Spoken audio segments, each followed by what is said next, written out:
Well, welcome to the Carpinteria Architectural Review Board meeting of Thursday, August 15th. Shall we do roll call and call to order? Will do.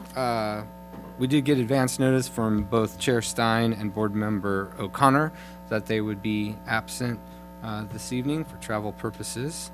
So with that, I'll call the roll. Board Member Little. Present. Board Member Johnson. Here. Vice Chair Blakemore. Here. Now is the time in the meeting where we call for public comment on items that might not be on the agenda this evening. Is there anyone from the public that has an item that's not on the agenda that they'd like to speak to? Anyone on Zoom? No, Vice Chair Blakemore, there's no one on Zoom. Great, thank you. Can we do a broad stroke ex parte communication? Let's do. You are the chair, so All you right, get to do what you want to do. Have any of the members of the board had any ex parte communications on any of the items on the agenda this evening? No. Me neither. All right, get that out of the way. Okay, so none on any. None on any. Thank you for that. And I believe, Mr. Banks, Yes. you had mentioned that there was a couple matters by staff that you wanted to try to...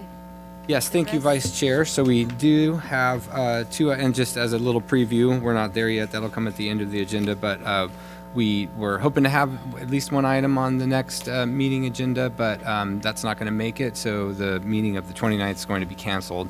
So we kind of wanted to see if we can get these two matters by staffs on for you. And the first one is a project on Calle Ocho, and we have Sean and John here.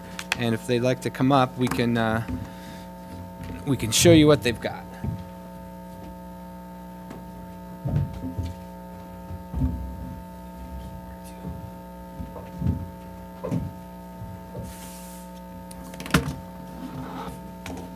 Okay.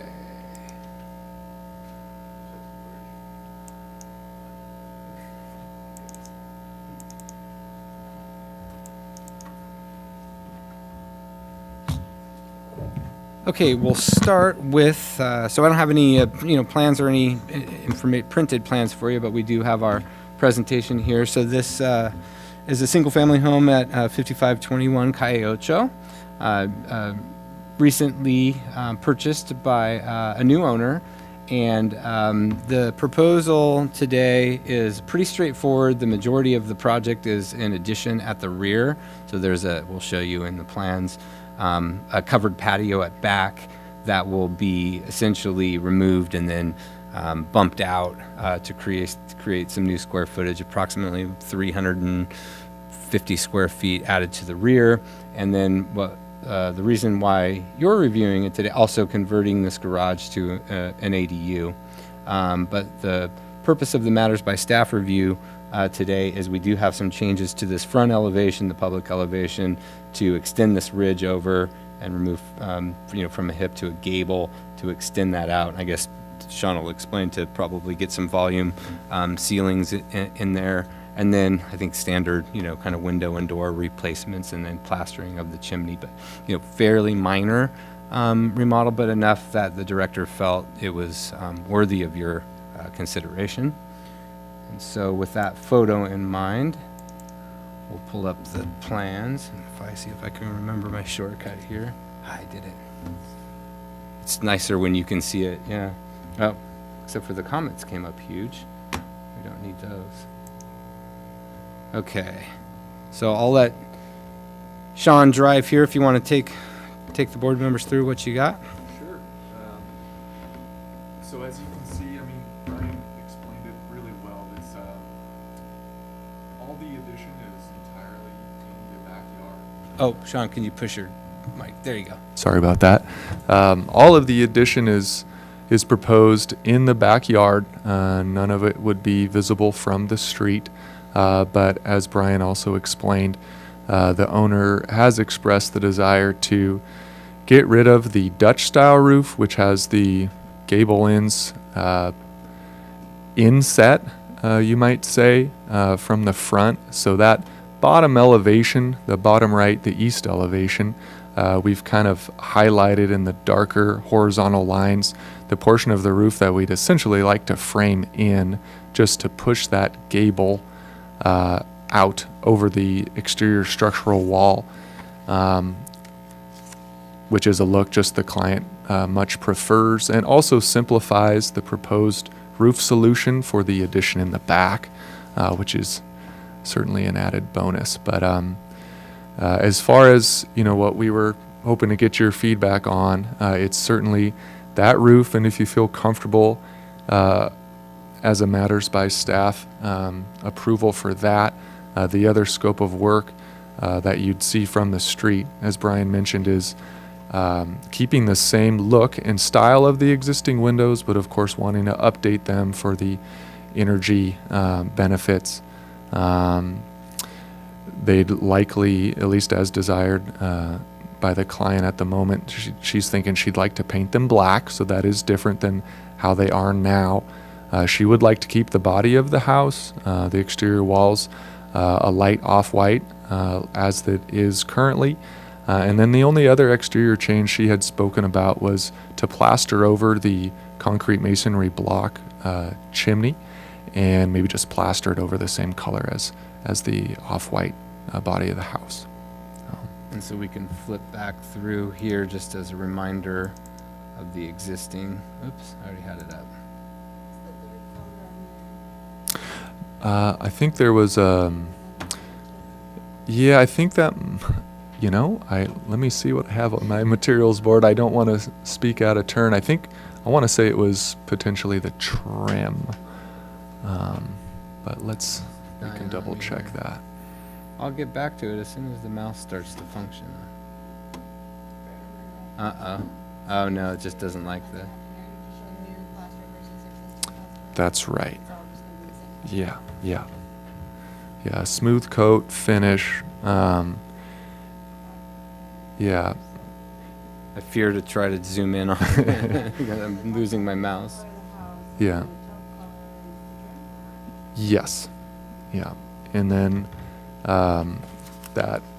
This might be helpful too. I do have at least a 11 by 17 that you can at least see a little better than the and screen. that could maybe confirm that middle color.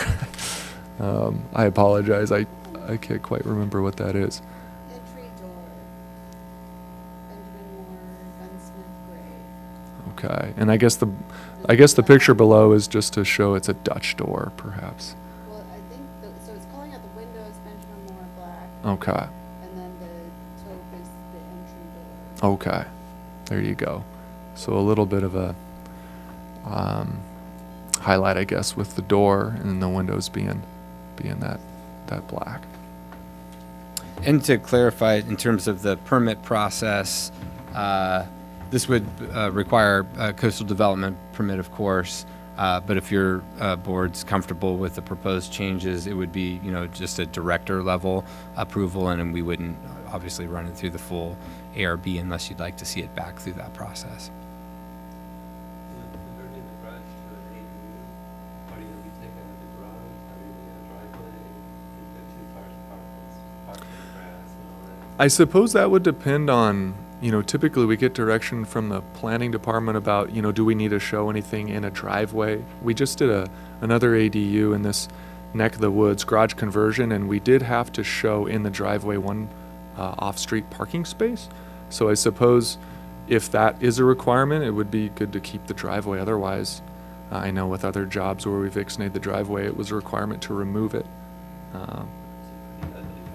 Yeah, I think the client would like to at least research, get something in there a little better looking. The project wouldn't require it because we're just doing an addition. But it would be, if the applicant wanted to underground, obviously not remove the pole, but underground the service, the city would be more than happy to accommodate that request. Mm-hmm. What's on the other side of the property line to the rear? It is another large residence, or I should say, I shouldn't say another. It is a large residence that there's actually quite an elevation change. So the street beyond, up, actually. The neighbor in back is much higher up. As I recall, it's pretty thickly vegetated. You can kind of see in the street view photo. Yeah, it's pretty heavily That's right. vegetated in back there. Yeah, you might not be able to make it out, but if you see a couple of the trees on the site plan, those are sitting on an elevated terrace, so it pops up a couple feet there, and then it does kind of go up, not at a major slope, but at somewhat of a grade towards the back fence property line, and then it really shoots up from there on the neighbor's side. But like Brian said, it's pretty well vegetated between the two. You don't sit in their backyard and really think about seeing the neighbor's house.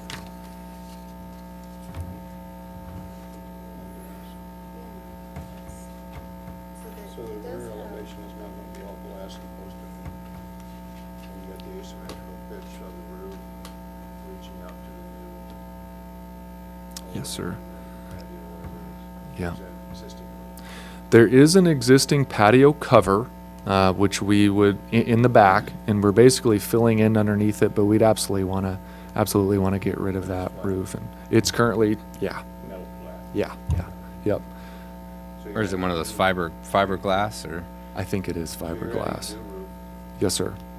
from the ridge all the way out there to the Yep. wall, which is the existing patio elevation. You got it. Weird as pitch. Yeah. What, 1.5? It's about 2 at the moment. Yeah. So, how are you gonna do your seismic resistance of the back elevation? You don't have any wall panels. Yeah, we're thinking that, I mean, we certainly will have a place where we're going to have to do columns, and we were thinking steel beams with, pretty good, decent sized post beam knuckles to, and, a whole foundation underneath, grade beam that would be supporting all that together. So the back doesn't match the front. I Yeah. understand the reason for it is the back is a charming back wooded plan. Yeah.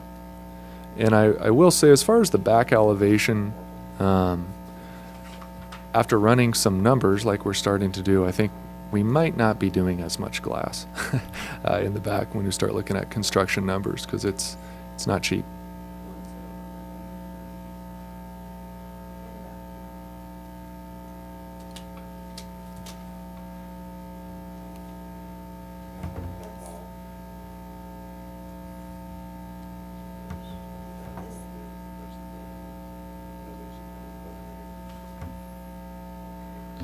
Yeah, that was kind of what we thought, is since the majority of what's going on, the changes are happening at the rear of the property, and it's pretty well screened, and it's all it's all just one story. We thought that was the reason we thought maybe the matters by staff approach was the best for this one.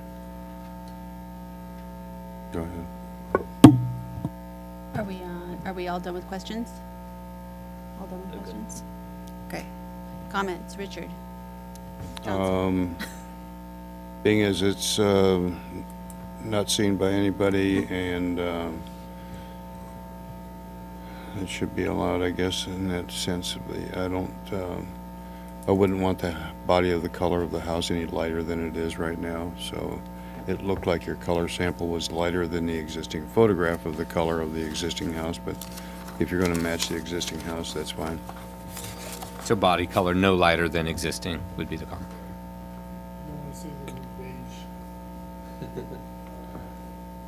Seems so generic. Calmly tan.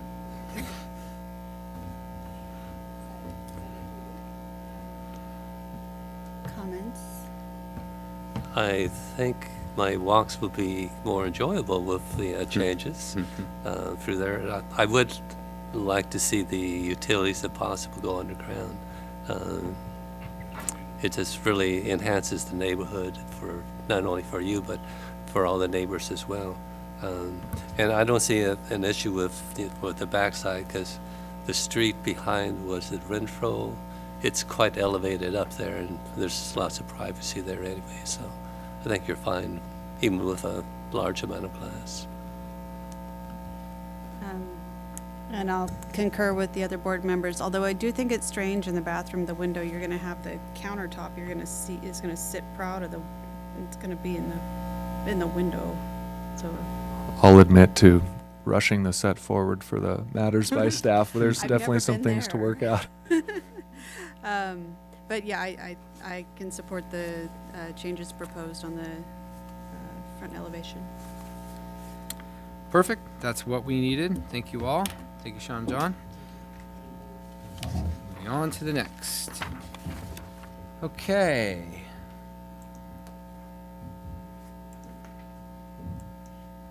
This is a little project you may have seen or heard of before.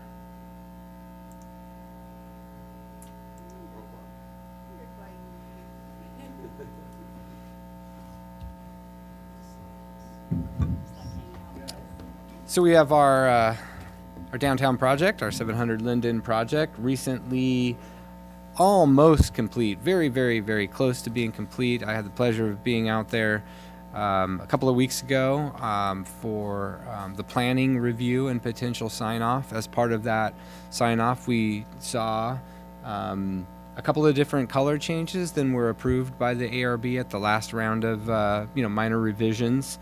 And so we noted those, and boy, the contractor was great.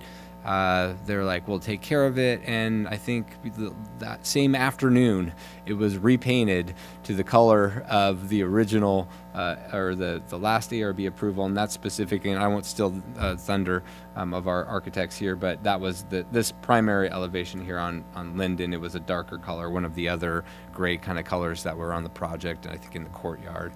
And so, we noted that and said, hey, this wasn't approved. We'd have to go back to the ARB. And they said, no, fine, we'll paint it. And it was painted in 2 hours.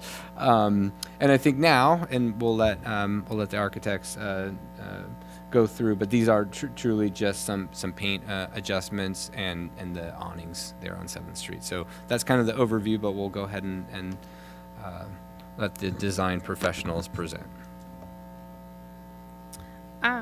That's you. Oh, I forgot. So what you can see in the images that's on the left was what was painted before the planning review, and then so you have the grizzly gray on the bottom, and which was what we've been struggling with the roof color. The roof color was approved, but we'll get to that part. But in the original renderings, we were looking for a much darker bronze roof is what we've had reviewed in the renderings. And with BE, we came back with this roof color. It was approved, but we've just been struggling with the color with it. So what we'd like to do, what you can see on the right, is go back to that darker color by painting that facade. Not the whole roof, but where the roof turns down along the plaza and along the back of Cactus Lane, to paint that black that matches the posts and the front fascia, and then as well change the front, the sides, and back cactus to match the elephant ear of the lower portions of the back of the butterfly building. So you can see on the left what we have right now, that light gray roof and the darker walls, and then on the right we want to paint that black, the metal portion. The the roof we'd leave alone, and it's just the portion along the elevation. And you can see in the left that there's the little fascia and along the back and the cactus, and you can see that even now with the same color that there's, because of the shading, it feels different, so we don't feel like it's going to be a strange feeling to have the top and the side. So you can see again on the left is what we have right now, and then on the right, again, paint the upper area black and the matching barn door to go with it, and then the plaster wall below, and then the back, we call it the fountain plaza wall, the same color, and that's the color that the lower portion of the butterfly building beyond is right now. That's the elephant ear. Yes, the elephant ear, and I have swatches of all these as well. So we have the grizzly gray, what it was before in the front, the Greek villa that got painted to for the review, and then we'd like to go to the elephant ear that matches the butterfly in the back, and then on the metal facade, the domino. And then I think the next slide is the renderings. So we feel that this is more in line with what was originally rendered and presented. There were a lot of different, on the final ARB approval, there were a lot of different color coordinations and the metal and that sort of thing. So it took a little while for me to understand too when I was out there, and I was like, gosh, am I reading these plans wrong? Because isn't this supposed to be white? And indeed, so, but it seems like that the colors that you're proposing were already colors that were previously approved in other areas of the building. So it wouldn't be Exactly. introducing a new, like some new color. And then finally, So on 8th Street, we have these bright yellow awnings with reviews with the tenants as well as some public comment they've been hearing. They've decided that the yellow is not the direction that they'd like to go with the awnings, and they'd like to go for more of a softer neutral, soft green. So their owners are looking to change the yellow awnings to the Benjamin Moore Cedar Grove. So you can see this is a Photoshop mock-up of daytime, nighttime of how this would look. And I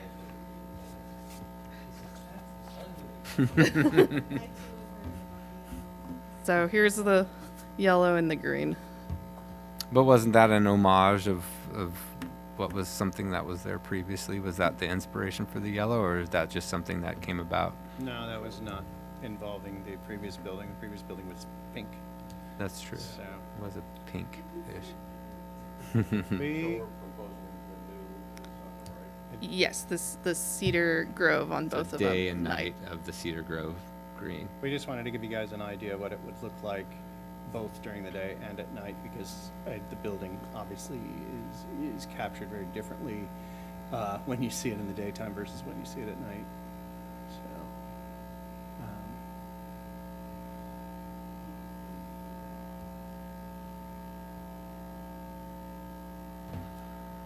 I think that's it, right? Those are the Mhm. those are the three. so it's either this or safety orange. Wait, what's the Golden Gate Bridge? I think that's International Orange. Yeah. We discussed that too. It was an option we looked at. Any questions? No problem with me. Are you commenting? Your comment? No, I'm just saying it's fine. Do you have questions? It's the middle. You're good? Comments? I'm Also really good? nicely agreeing with the getting rid of the yellow. Yes. Same? Yes.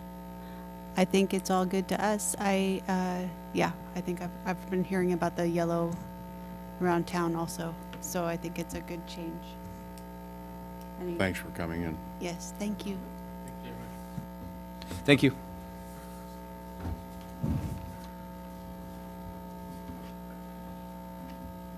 Okay, I'll hand it back to Marisol.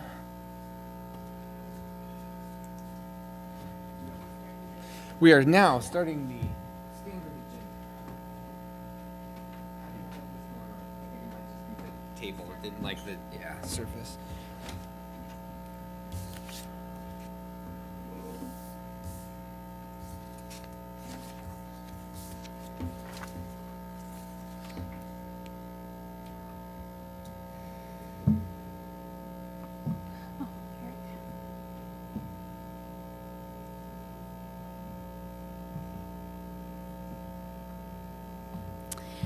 All right, so 1145 Eugenia is proposing a sign program for their property.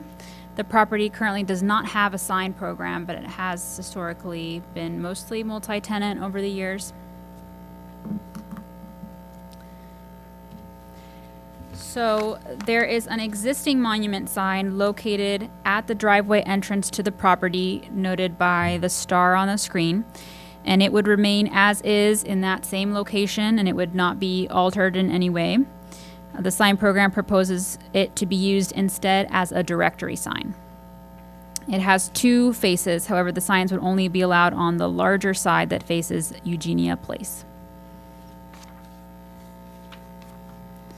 The sign program, which would again govern the whole property, would only allow for individual tenant signage on this directory sign at the entrance. It would not allow for any exterior wall signs, projecting signs, freeway signs, or any other type of signs.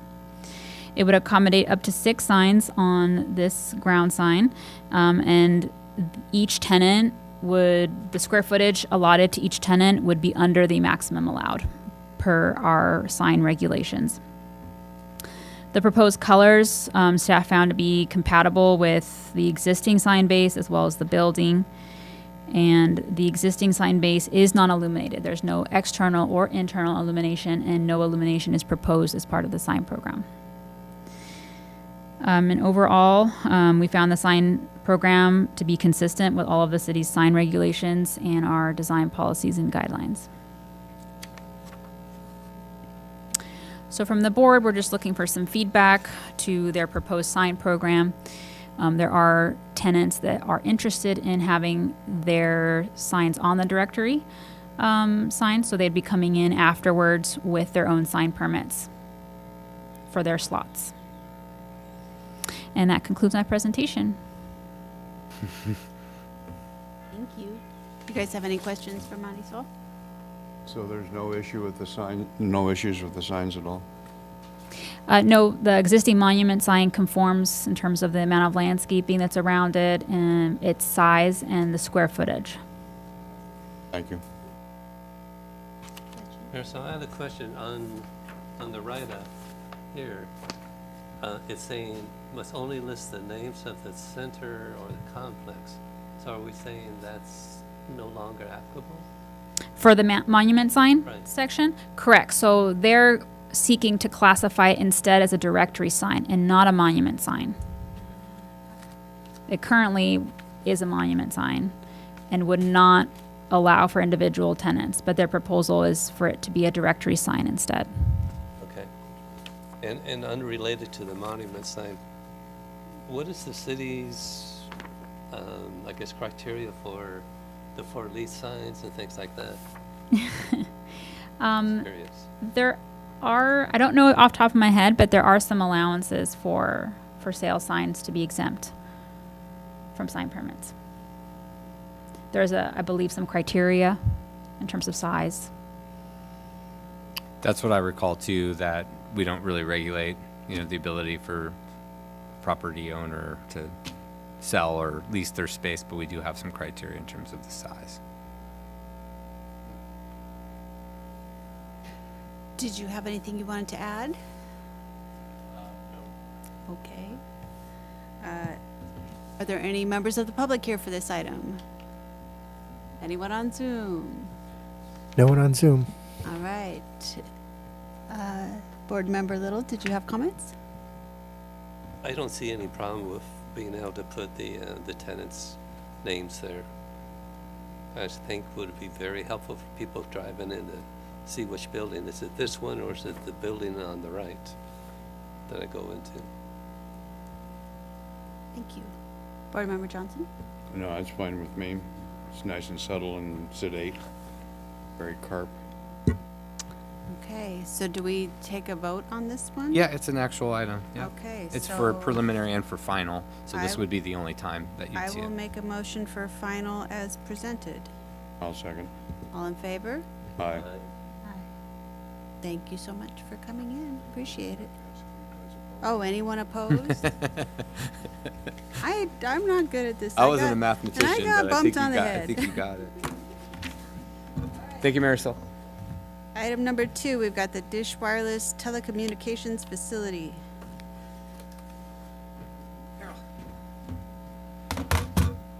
I've met you before. Pleasure to meet you. Take a seat here, and then when you're ready to speak, you can just push the button there, and it'll light up green for you. Okay, let me orient, adjust. Gosh, this mouse doesn't like.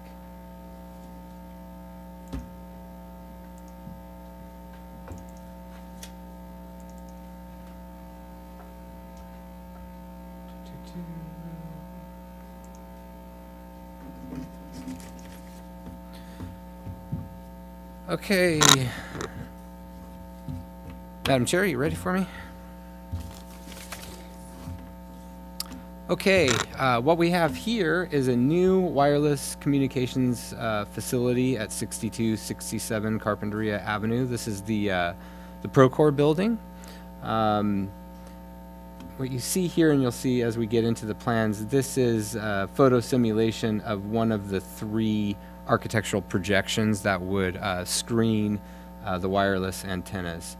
This site currently hosts a Verizon wireless facility now, so it's considered a co-location site, and that's how we review it under the city's wireless communications ordinance. So it is here today for preliminary approval. Should your board see fit to recommend that it proceeds, then the next step would be Planning Commission. Aerial vicinity map here. I think we're probably all clear on the location. You'll see here, which I'm sure many of us know, there is a public coastal trail that accesses the rear portions of these sites and cuts through from east to west, west to east. And you'll see that in greater detail in the presentation.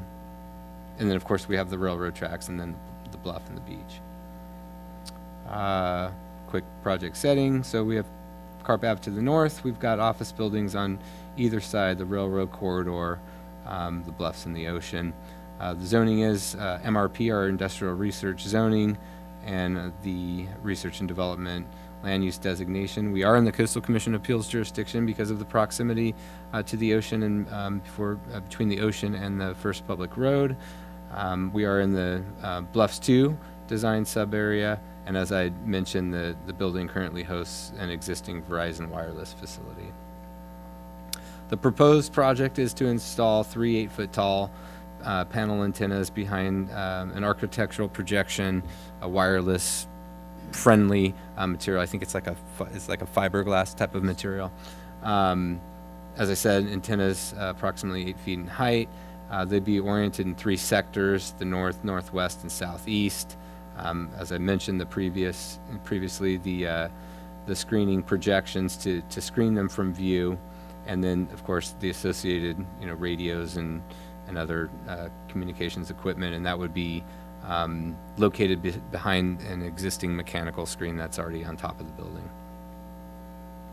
As I had mentioned, the building already does host another wireless facility, originally approved by the Planning Commission in 2015, and then subsequently altered by replacing, which is fairly frequent, replacing antennas with newer technology and equipment, but under the substantial conformity determination process, wherein they would swap out the equipment antennas but not change any visibility of the facility, the same size, same height, that sort of thing. So that's happened before.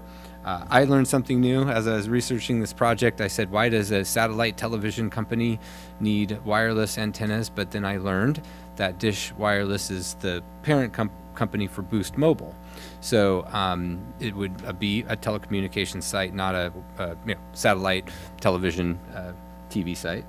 And as part of the application process, Dish Wireless identified a significant gap in both wireless voice and data coverage on the eastern portion of the city. There's a existing facility at Best Western that kind of covers the west portion of the city, and I think one of the primary reasons here is the 101 and the lack of coverage in that little gap on the east side of town.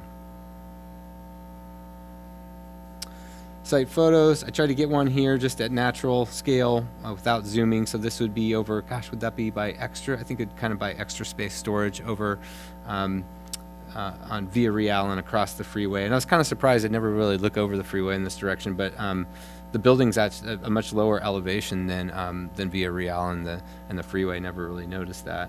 On the upper right, this is at the entrance from Carpinteria Avenue, looking back at the Procore building. Really heavily screened by the existing mature landscaping.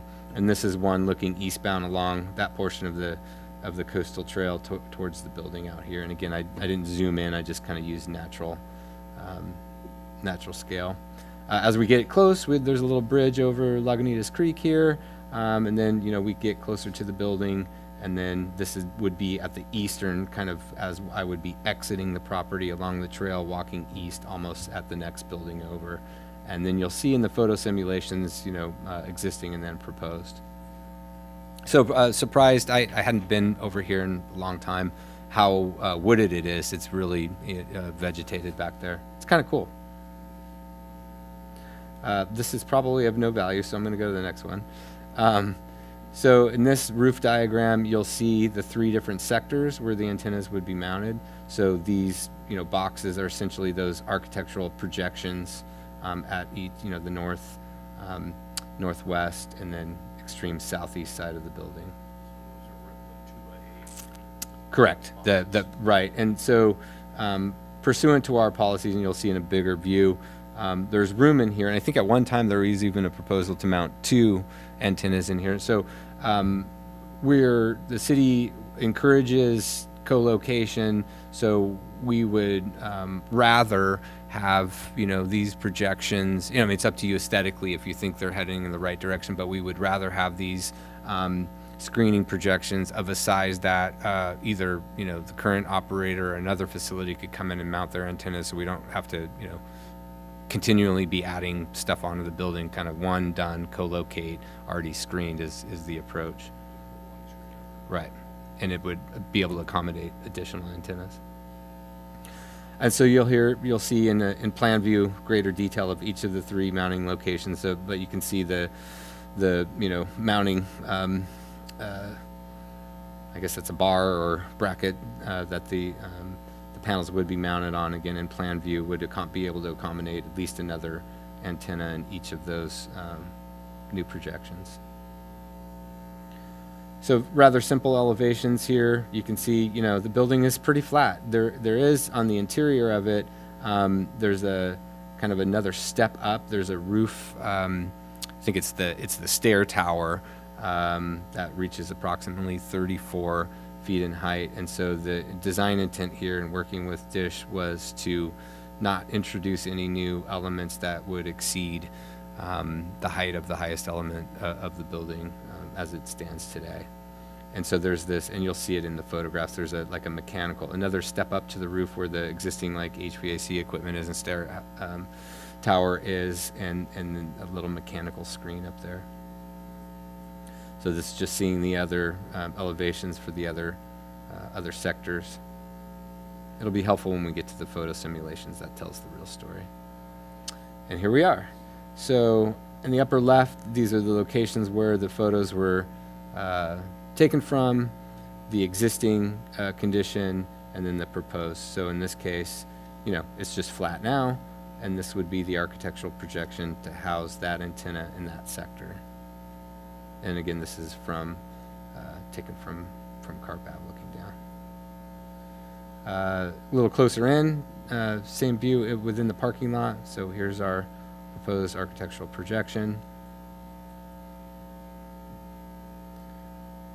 View from that same location we saw when we were taking our tour, pretty well screened coming in from this way. I mean, it is a public trail and it's a public view, and we have policies, so that's why we're taking you through these kind of each step.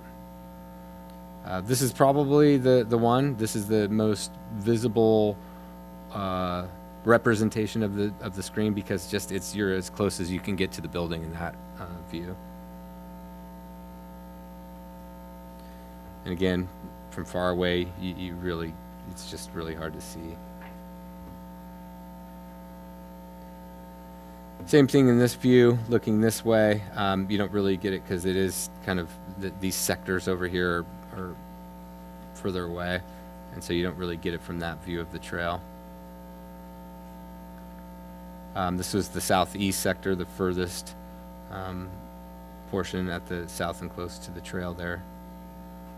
Really well screened by the trees that are existing trees that are there. So the location, we do have standards for location criteria. This project would meet those requirements.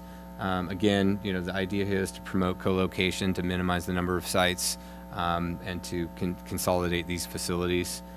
So this project would meet that requirement. Quite a bit of development criteria here. It's a little small, but for your consideration, as addressed in the staff report, since we are doing a co-location on an existing building, we want to make sure that the new architectural features, if they're being added to the building, that conceal the antenna shall not negatively affect the architectural design or how the building blends with the surrounding development. That it should architecturally blend with the structure to avoid the appearance of wireless facility. Colors, textures, and materials should be consistent with those utilized on the existing structure. Mechanical equipment associated with the facility should be located within the facility and concealed, which this one would be based on its location behind the existing mechanical screening. No exposed conduit, wires, or cables.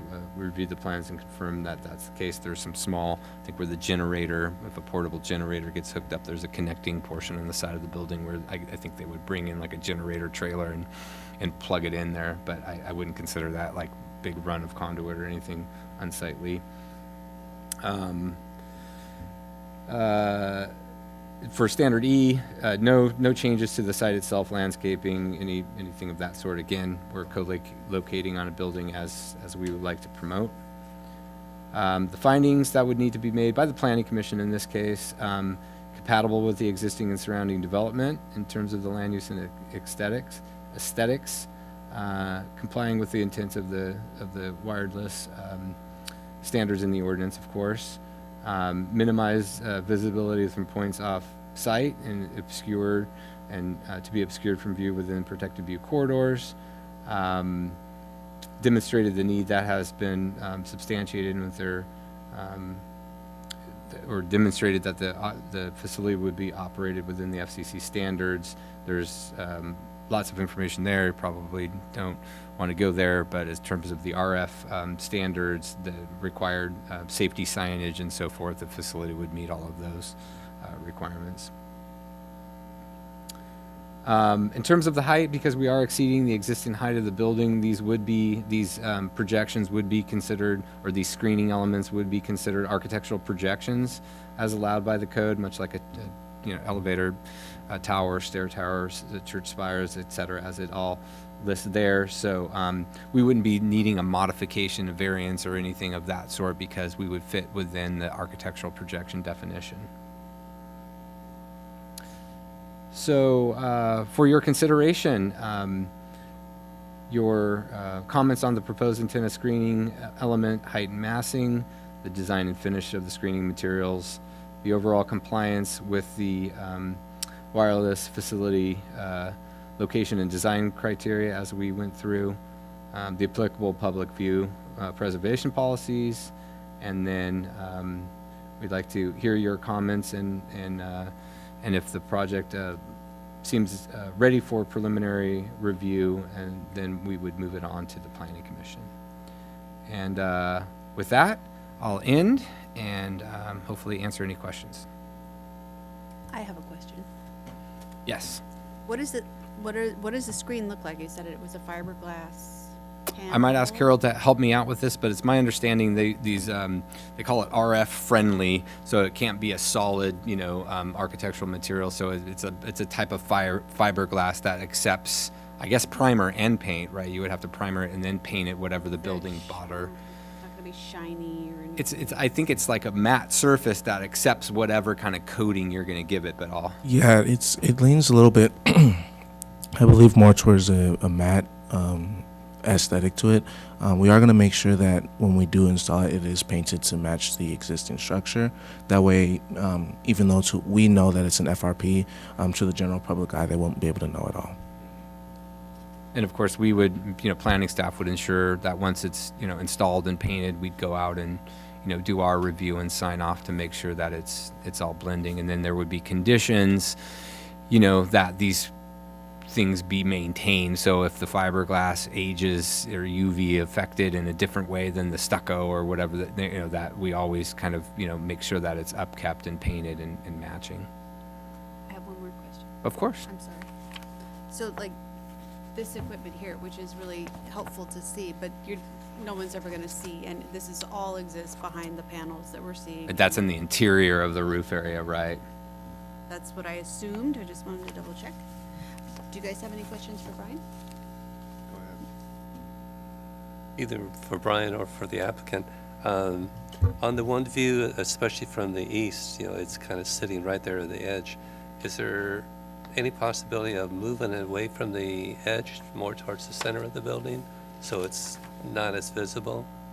I think the reason why we were aiming a little bit more towards the edge was just because we're aiming to be able to project our coverage further down that way. It is something that I can definitely bring up to Dish to see if there's a way, but I know that we were trying to do that, one, so it looked flush with the building, but then also just to be able to get that extra feet of coverage. Yeah, it's my experience that when you bring them in, then they need to go higher because they've got a spread, like an angle, line of sight kind of thing. So they could be brought in, but then the company's going to say, well, in order to meet our coverage, we're going to have to raise it up. So it's kind of maybe diminishing returns, but it is something, that they could study and see if there's maybe, if by pulling it back, they can pull it back to the maximum extent to not affect that angle of, coverage. It's a good comment or a good question. It seems like that's the one, I don't know anything about anything, but that seems to be the one that's just pointing out, like, to the ocean. Right. Well, what is the size of that enclosure? I know this tower is 8 by 2, but what's the overall size of this enclosure? And there is just one, or is there two, or what's the deal? There were 3 total. So I can't read those Drawings are dimensions. hard to read. This is, yeah, they are a little bit, 8.5 here. This is 8.5 here, 8.5 by 11, it looks to be, the dimension of the actual enclosure. There's 3 of those, there's, here. You'll find that on sheet A3. A3, yeah. A3, sir. 8.6 by 11. Mhm. Yeah, so not quite a square, more of a rectangle. And the locations, Richard, there's 2. One back, it'll give you the ones with the dimensions on it. But the locations on the, A2, this one here. Sir. Here. Got one here, one here. One in the back, right? That's the back corner of the building, and we saw pretty prominent. 3 total. This Right. is what's in the center, city and large equipment platform layout. Right, and that's That's where the the other control, that's that mechanical other and the stair tower, that's where the That's what the this stuff equipment, is. correct. So this stuff sits in the middle in an enclosure, and then you've got those antennas on the 3 other. Well, just to locations. clarify, the equipment isn't in an enclosure. It's just sitting there, but it's back It's so far behind back that you can't- right. Okay. Correct me if I'm wrong, Harold, right? There's no Yeah, we're not proposing any enclosure for the equipment. It's going to be, yes, Right. that equipment is just further inside, so it wouldn't be seen. Yeah, just to show where it's at. Is that all the, shall we let Harold tell us what we're looking at? Do you have anything to add to Brian's, No, I definitely thank Brian for his presentation. What he had shared was pretty much accurate. That's just, those areas are just the areas we're seeking to cover.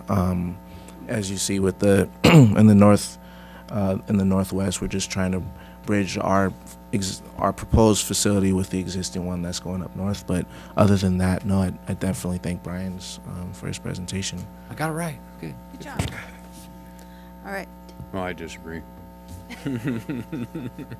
You wouldn't be the first, Richard. All right. Do you have comments, Board Member Johnson? We see these things all over town if you look for them, and you don't even notice them when you see them. They look like an extension of the building and all that kind of thing, so they're very innocuous. I still think, like Mr. Lowell said, pulling it back from the edge a couple of feet maybe would be nice to do to break that plane to the continuous fascia line of the building itself reads proud, and this would set back then as an elevator shaft or some weird-ass architectural projection as opposed to art part of the fascia building. So I would recommend that, even maybe a tone or two darker in color it might be helpful to offset that feeling. I don't think you need any more detail around the top of it. That would just call more attention to it. So, and it's way off in the Netherlands at Carpinteria, so I'm not sure it's going to affect me in the end. Thank you. Okay, comments, Board Member Little? It's just the same comment as I had before, as looking at the possibility of moving it back. The amount of traffic that goes through that one area is minimal, but for those of us who get on the bikes and ride that area, it would be nice if it were able to be set back without having to go up higher. So I would like to maybe put forth a motion that we give the project preliminary approval with the request that the applicant see if there's a potential to push the projections back from the face of the building as possible without needing them to go up in the air, and potentially exploring a darker color, subtle darker color. Anyone want a second? I'll second it. All in favor? Aye. Any opposed? Oh, did we do public comment? We didn't do public comment. public I'm comment. sorry. Anyone from the public? Okay, I take back all of those things I said. No, we're good. No Zoom. No one on Zoom. No one on Zoom. Don't forget Zoom. Okay. Thanks for Thank you, coming Harold. in. I'll follow up with you. Thank you. Okay, moving right along.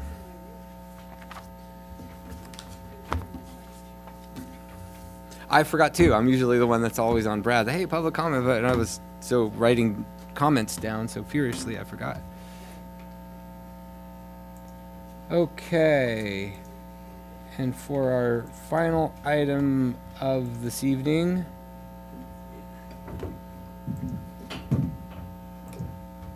a project you may remember. And I have to say, just as a passing comment, the half-size plans, these are perfect. They're not so big and unwieldy as the full-size set, but 11 by 17 for, weak eyes like I'm getting kind of becomes too small. So I'm going to promote the use of these plans moving forward. 11 by 17 for me now is difficult. I don't think this project needs much of an introduction other than to say that it's here for your final review. I'm going to kind of swing through. I put a lot of sheets, because we want careful attention on all of these details for this. This is an important project.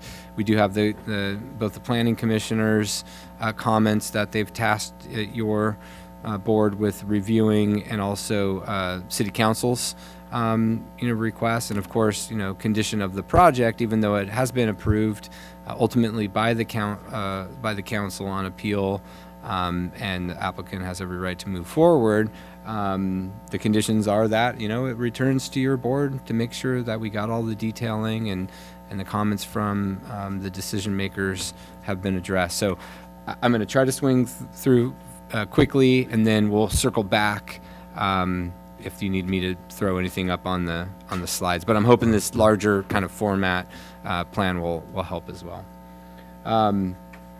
In terms of the project, we all likely remember the mixed-use project, and really not much has changed in terms of the overall project itself. We've done a little pushing and pulling on the height as directed by the decision makers, and to address comments that your board has. But substantially, the project is physically, in terms of its size, location, design, the same as has been reviewed previously. So as a reminder, we've got mixed-use project with commercial on the Carpinteria Avenue side on both the first and second floors. We've got a parking podium underneath the building that supports the second and third floors. 24 apartment units, unit sizes again ranging from 940 to 1,100, approximately 1,200 for the one bedroom, 12 to almost 13 for the two bedrooms, and then approximately 15 for the townhomes there that are down along the 9th Street side of the project. As you might remember, this project did utilize a state density bonus for some relief in terms of the density, or to increase the density and relief on the parking and the exceeding of the lot coverage and heights.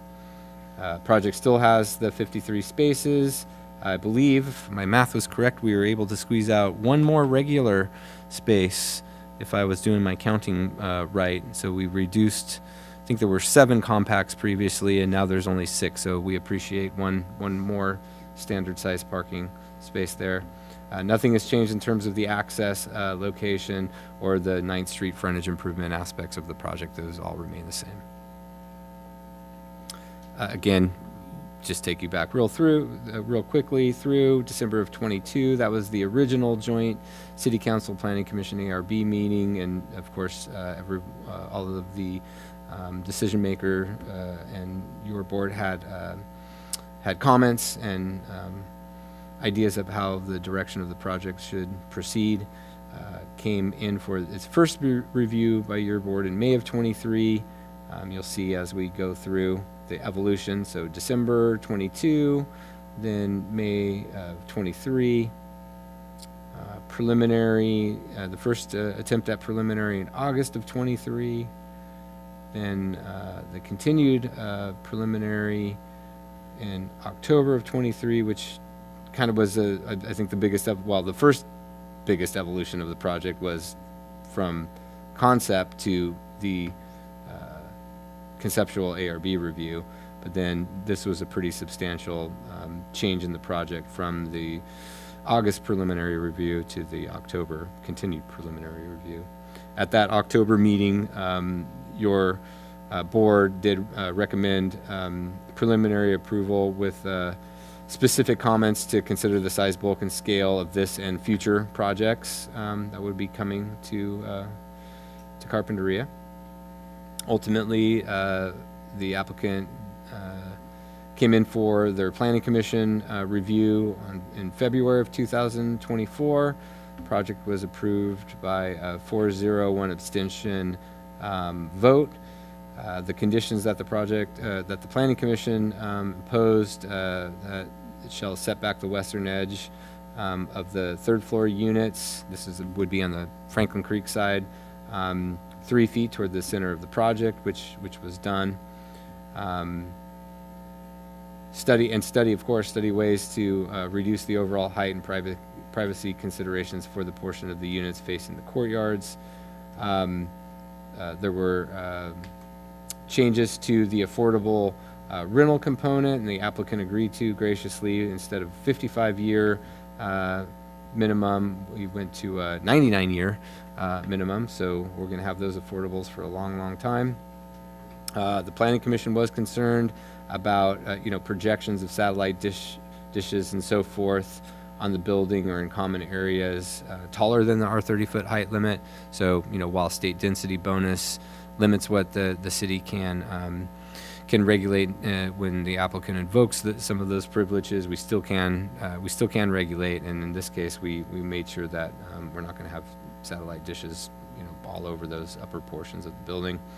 The applicant agreed to a condition to provide free of charge high speed internet service to all the residents of the building, and then agreed that there shall be a one on-site manager that resides in the project to manage the rental units.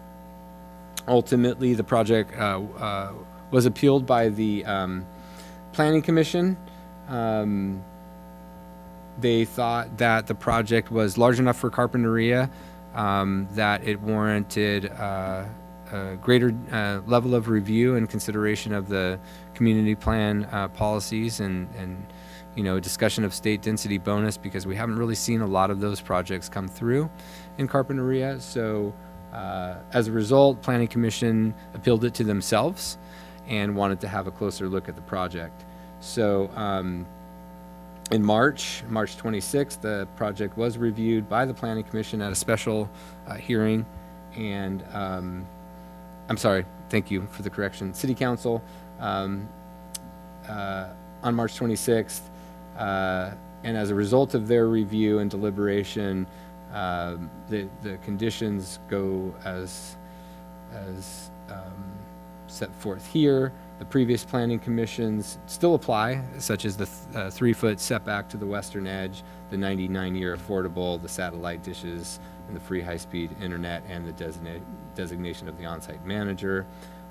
The council asked that the height of the third story element shall be reduced by 17 inches, which the applicant agreed to, resulting in a maximum allowed height as approved by the Planning Commission of 34 feet 2 inches. I thought I read the plans wrong, but we actually are at 34.1. So we got another inch without even asking. And importantly, not for your board, but for whoever has the great opportunity to live in one of these wonderful rental units, that the applicant agreed to set aside one of the 3 affordable units as a very low income unit, which means that's a pretty big concession in terms of the rental or the area median income that would qualify for one of those 3 affordables. So those were the 3 additional conditions that were placed on the project by the council. And so as an overall review, since the last time you've seen the project, now we're at 34 feet 1 overall for the 3rd story. We're at 24.11 on the 9th Street side. The west portions of the 3rd floor units, again along the Franklin Creek side of the project, have been stepped back the 3 feet. The small green roof portion above the commercial space on the Carp Ave side was a green roof. Now it's going to be a little patio area. I think you had some patio doors that now access that commercial space, which seems like that'd be kind of nice to get a nice mountain view up there. And then we've got some potted plants there to replace instead of the whole green roof. We still do have some landscaping up there via the potted plants that you'll see in the plans. Revisions, this was an important one as well, the revisions of the interior courtyard areas with respect to privacy and solar shading. So we're going to want you to take a close look at that, especially on the landscape plans, because I think that's where most of the work was done there. And then, of course, as with any other project, final architectural, landscape, and lighting details. So with that, we're going to roll through here real quick, and we'll circle back to whatever you need. Ground floor plan, park and podium, some minor push and pull in here, and some of the storage and mechanical areas, but principally is roughly the same layout underneath, right? Was there anything of substance there that you wanted to touch on? Just as we go through, I think I'd like a free flow of exchange instead of having to go back and forth. Yeah, we took a holistic look at this to see if we could see if we could enhance certain details and kind of bring things in, move things out, however it worked. One of the biggest things we did on the ground floor was we were able to soften that curve coming off of 9th Street in the driveway. We had kind of a wonky little curve coming out in the driveway before. By the way we were able to adjust our utility rooms, we were able to actually soften that quite a bit. And what it allowed us to do is actually pull the back gate, the vehicle gate. We were able to pull that back 14 feet from where we had it before. So that actually allows somebody coming out of that gate, which we think there'll be more people coming out of it than in, that would actually clear the gate, but they wouldn't be sitting in the street. They'd have plenty of room to take a look and you know, from a safety standpoint, and that was a pretty big deal. The remainder of this on the ground floor is primarily us just sort of tweaking things here and there, making sure our parking worked. We did move our trash enclosure so that we could actually get a trash chute down. And we did, actually, we were able, one thing, and I'll talk about it when we get to 9th Street, but the middle stair in the 9th Street units used to be this big enclosed box between them. And now it's an open stair, and we were able to landscape. We actually eliminated the little pass-through there, and we actually just landscaped that into a garden with an open stair coming down. And we felt that was a nice little break between the two massings. But operationally, I mean, I was looking at for things like trash storage areas to make sure that those are all, dimensionally going to work, that our parking numbers, didn't change and that sort of thing. So, from a substantial compliance, standpoint with the preliminary or the city council's approval of the project and your preliminary review, everything in the podium area seems to be working good. And from an aesthetic standpoint, I don't think you guys are as interested in that as you would be as we move on to the next slide. I think, Michael, it might wait to address the courtyard. What you did there, it might be helpful to wait and look at Katie's plans because I think they're easier to read because we've got a lot of details here. But did you want to touch on anything on the second level that you wanted to introduce? Or? The biggest move on the second level was we reconfigured the front upper stair. And how that related to the commercial spaces in the front. It actually, not the one that comes from the street, but the one that comes in once you're up there. Oh. It used to be tucked off to the side, and now we created more of an element that actually has a nice roof over it, and everything better integrated it into the architecture. And then beyond that, we spent a lot of time looking at that passageway between the two masses of the building, how the circulation worked above, how that affected the amount of sunlight that could come down. And then we worked very closely with Katie to determine both from a privacy standpoint, from a sunlight standpoint, and from a viability standpoint for landscaping, how we can make these planners work. And so, and we can get into that a little bit later about how we shaped that and how we jogged the circulation and did things. We did a few other things too that we needed to do. We had to, we pushed back the bedroom windows, recessed them slightly. That actually we did that both for a code reason and for just to enhance privacy a little bit. We ended up having to put what they call a rain curtain in them. Which is essentially a fire sprinkler head. But generally, I mean, the layout the layout of the units is the same, but the sort of the edges are very different now in terms of the way they kind of work with each other. So the third floor, similarly, again, it was about determining the best way to circulate between these masses that still allowed light down and didn't feel too heavy. It was very heavy feeling before. We've lightened it up substantially, and we think it's significantly better as a result. And again, I think since the last time your board's seen it, you didn't see the 3-foot cutback on the western side, so that's Correct. reflected on this in plan view on this slide. And it was only at the third floor, and so what that actually did is it actually created an extra little kind of shelf roof, little shed roof, from the second floor to the third floor next to the balconies, which just added a little bit of an extra massing break along that you'll facade. pick it up in the elevation. I think when you'll see So. it comes out. So. Elevations principally the same. Again, we've got patio doors here where we just had like 1 or 2 windows, as I recall. There was like right? 3 very large, just punched windows before. So that, I think that's a nice usable space there. So if you're a tenant in that commercial space, I think you're going to enjoy having that ability to open up those doors and look up over the mountain. And you'll see in the landscape plan, we still do have some planting up there. 9th Street elevation, principally the same. As Michael mentioned, you had discussed the changes to the gate location. You can see it in depth there, setback, and of course, colors and materials we'll get to. You'll get to. Both elevations, again, I think you could kind of pick it up, but it might be better when we get to the more detailed architectural elevations rather than these colorized ones that picking up that offset. Mm-hmm. kind of slicing through. Another slice.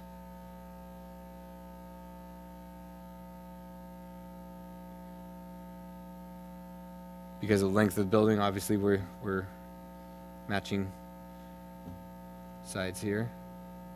So this is our Carp Ave approach.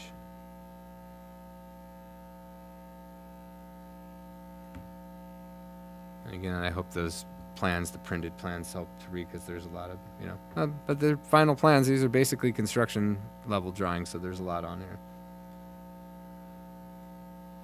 9th Street.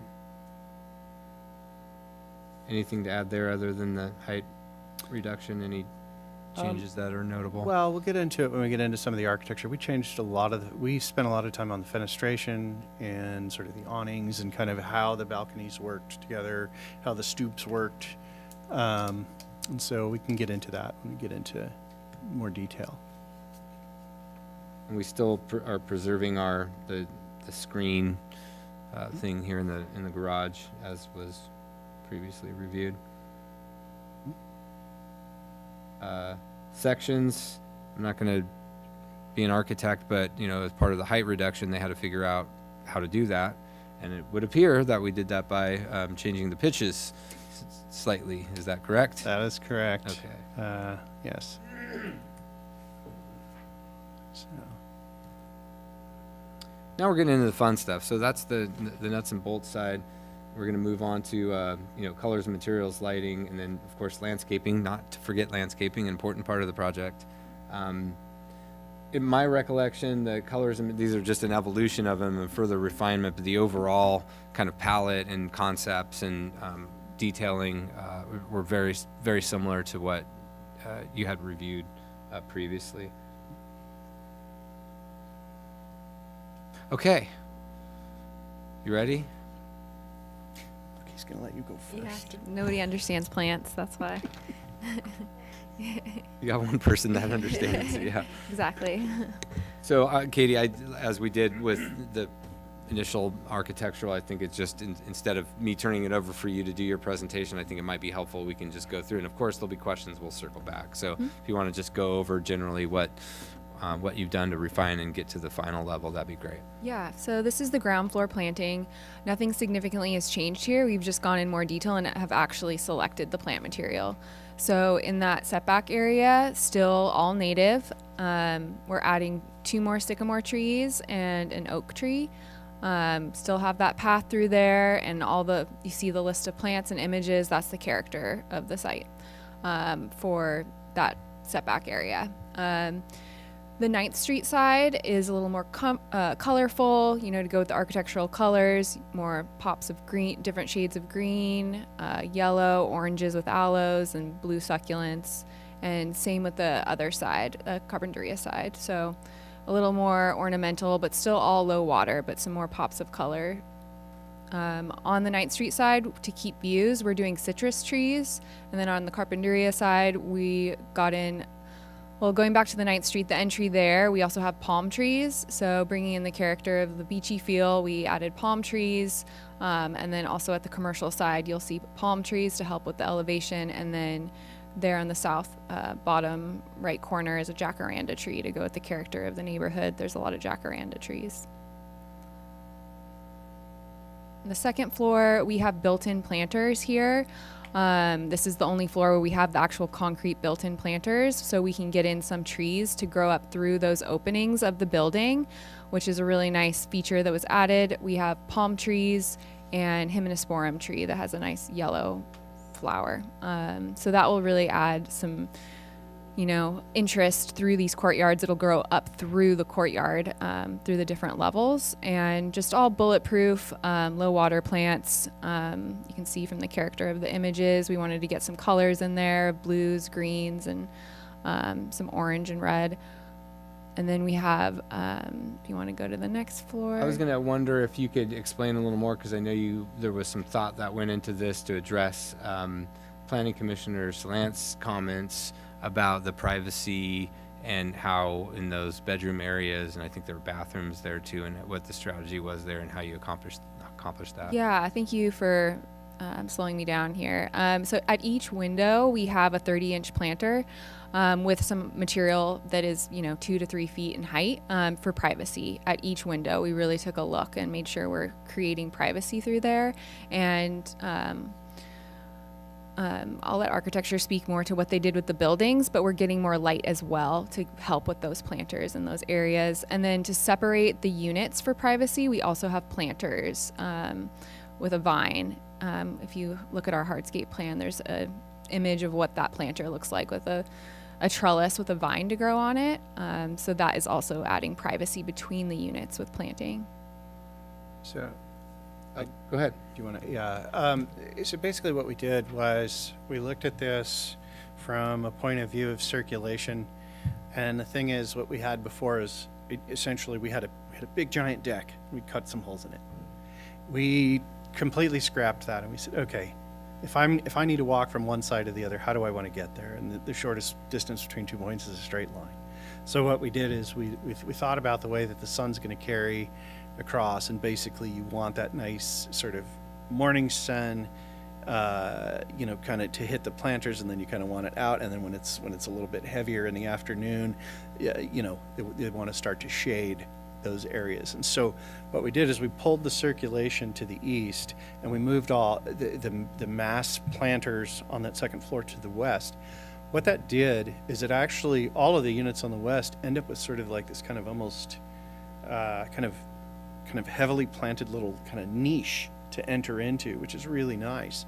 And the ones on the circulation side, the ones on the left side, those are slightly bigger units, but we pulled back the bedroom windows and then dug in a planter in those little niches to, again, just sort of kind of be able to just sort of flow through this landscaped area. One thing that's nice that actually was a result of then working with the structural engineer is, for a while, we actually had columns kind of down that pathway, down the right-hand side of the path as you go to the back of the building. We figured out another way to do it, and there's no columns now. And so the bridges actually span the entire width between the buildings. So what happens upstairs then is those planters downstairs are the size of the openings upstairs, and then all the way over to the other walkway. So as you're walking the left-hand units, as you're coming from the front, you're crossing like a little bridge instead of like a big plinth to sort of just get this nice kind of entry feel for each unit. And by the fact that the circulation is straight, but our units are jogged, it kind of tucks in the door. We still, like I said, moved in the bedroom windows a little bit, recessed them a little bit, and then kind of created these little niches. So if you went to the upper floor, Ryan, the next sheet. Yeah, so now as you walk along that straight path, again, each unit there has a set of planters that kind of buffers that from the circulation area, and because of the configuration of the building, it's pulled away anyway. And then you go across these little bridges, and each of those 4 units up there get their own little kind of front porch, private front porch. So we feel like we've, and then didn't we have, yeah. Didn't you introduce some shade there on the third floor as well? Well, yeah, each of the doors also have shade structures over them as required by code. So we need a 4-foot. So you may be sensing from Michael's and Katie's comments that we really hit home with the applicant team that these are planning commission council comments. These are conditions that need to be addressed. So I'm not trying to pull them all out of you, but just trying to demonstrate how you've addressed those, because that's really what the board's role is here today, is make sure you got it all right. Well, and being able to open up that floor the way that we did and actually have the trees be able to poke up through is going to be really substantial. What I thought was kind of nice is that, like, you've got a destination. So if I'm going to go visit somebody that lives on the third floor, I'm going to go Like, it's almost like their side, I thought kind of, when I saw this plan, I kind of looked at it as like the sidewalk that leads up to your front door from the street, right? So you're circulating, you're coming up the stairs, or, you know, you're like, oh, I'm going to go visit my friend, and you walk up their sidewalk, right? It's because, you know, these are not areas where you're going to be able to go. So it almost gives you like that sense that this is my unit. It's not there's not all this common, area out there. So I kind of thought that was a neat feature of the evolution of it.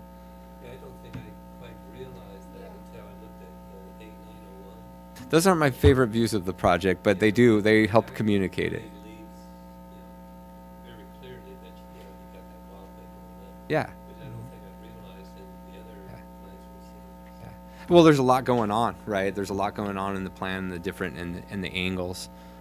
But yeah, it's kind of like you're walking up your front steps to your house, or your sidewalk from the street. Katie, did you want to comment on the potted plants and how those are incorporated here as well? And in the, maybe, I think that's what they're here too, but I didn't have any place else to put them. I didn't Yeah, have enough thanks for real doing estate. that screen grab. So for circulation purposes and safety through, having enough space, we needed to use circular pots at the windows here, but you can see the height is substantial of these pots, and then we have added taller plants in them. And what you don't see in that detailing of the plants there is we have some kumquat trees and some leucadendron, so those get pretty big, so those are going to provide some privacy at those windows as well. And then the roof deck has not changed really much. We just have planters around the parapet there. Oh, I meant Oh, the where we used to have green roof on the commercial side, Yeah. and now you have the pots. Yeah, and then we have pots there as well. Okay, moving on. Hardscape. Yeah, so the images really show the character of all the materials. At the commercial side, we're doing pavers, different shades of concrete. We kind of have that visioning image at the top center there to show the different two-toned of the pavers there. And then we're doing colored concrete, 2 different colors at vehicular and pedestrian. And then to bring in the beachy feel, we're doing this cobble detail in front of the rectangular planters, or the concrete built-in planters, anywhere we have that condition. And then we also, that top right picture, it's a mix of gravel and cobble that kind of feels like the beach. We're doing that where we're planting some palm trees. So we really took some detail and thought about how can we integrate all these different materials and also go with the architectural colors. So different shades of gray, mixed color of cobble that feels like the beach, a warmer tan gravel. We're using granitecrete through the path, so it's just a nice, not DG material, but it's like DG, but it's more permeable. We still kept that bridge as well through that setback area. And then you see an image of the bike. It's a rust color, the bike parking at the front. And then if you want to go to the next one, so keeping with this theme of kind of beach cobble, we found these lightweight concrete pebbles where you can sit on. So you can see that visioning image in the center there. It's really kind of like that, but we're doing different shades of gray. So it's not formal seating, but it's more informal seating. So you can meet someone and sit there. So that's what's happening in the 2 center You're gonna put courtyards. those little things so the skateboarders can't, do their tricks on your beautiful planter curve there. I hope they just wouldn't do that. And then the top floor too. Also, I didn't mention we're doing porcelain tile on all these levels. So it's a really nice dowel tile, different shades of gray that create a contrast between these different areas of where you're walking through the different breezeways. And then lighting is really simplistic through that setback area. We just have some really low path lighting for safety reasons, wildlife safe down lighting. Do you recall the wattage? Or lumen? So we're going to do a dimming, so you can dim it. So it's a 3 LED, but you can dim it. So I have a feeling that would be a question that might come up here when we get to board member questions or comments. Thank you for that. That was unique. We normally don't do it that way, but I think that helped to kind of combine staff's presentation with your explanation of each of the sheets. So your task today, board, is to to review the revisions in response to the city council's conditions of approval, which included, carrying through the planning commission's comments. The completeness and adequacy of the final plans. Obviously didn't get into all of the architectural detail sheets. We'd be here all evening. Exterior colors, materials, and finishes. Project exterior lighting, including the landscape lighting. Final landscape and irrigation plans. Utilities and project infrastructure. We didn't touch on that much, but everything was kind of predetermined already with the project way back when, in terms of where the water meters were coming in and the fire department, fire, water, and all of those fire department turnarounds and so forth. So that really hasn't changed. And we'd like your comments on the issues we've raised tonight, and we'd like to receive public comment. And if the ARB is satisfied with the proposed plans, then the ARB should recommend final approval to the director, at which point they can proceed with building permits. And that concludes my presentation. Go ahead. Question for staff Mhm. is, does the city of Carpinteria consider Granite Creek to be permeable or not? That would be I guess it would depend on the pore sizes, or what if there's an engineering standard some that. cities do and some cities don't. And Yeah. I was just curious what our I our don't current know, but stance we can. As a matter of fact, we've received the detailed plans just recently, earlier this week, and that will be going through our project clean water review with our public works staff to review conformance with the stormwater plan. Yeah, it's a strange interpretation of, Santa Barbara is its own place.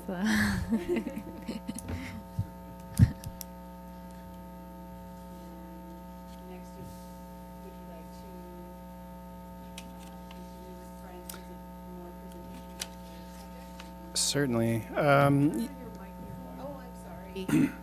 Sorry about that. Yeah, certainly. Brian, do you have our drawing set up? I do. I have the full. I don't have it up, but I can pull it up. Okay, I appreciate it. So Our I just- computer might smoke, but I just want to run through a few things. All right, so if you could go to, it's probably best to start on page 49. you're just gonna have to tell me to stop. Why are you going to do it that way? My mouse is not cooperating here today. It's the elevation sheet, A201. Okay, we're getting there. I guess I can go to I'm the gonna- bookmarks, but Yeah, you went just a little too far, yeah. I'm going to primarily focus on these two sheets and then our materials to kind of give you guys a sense of what we're doing.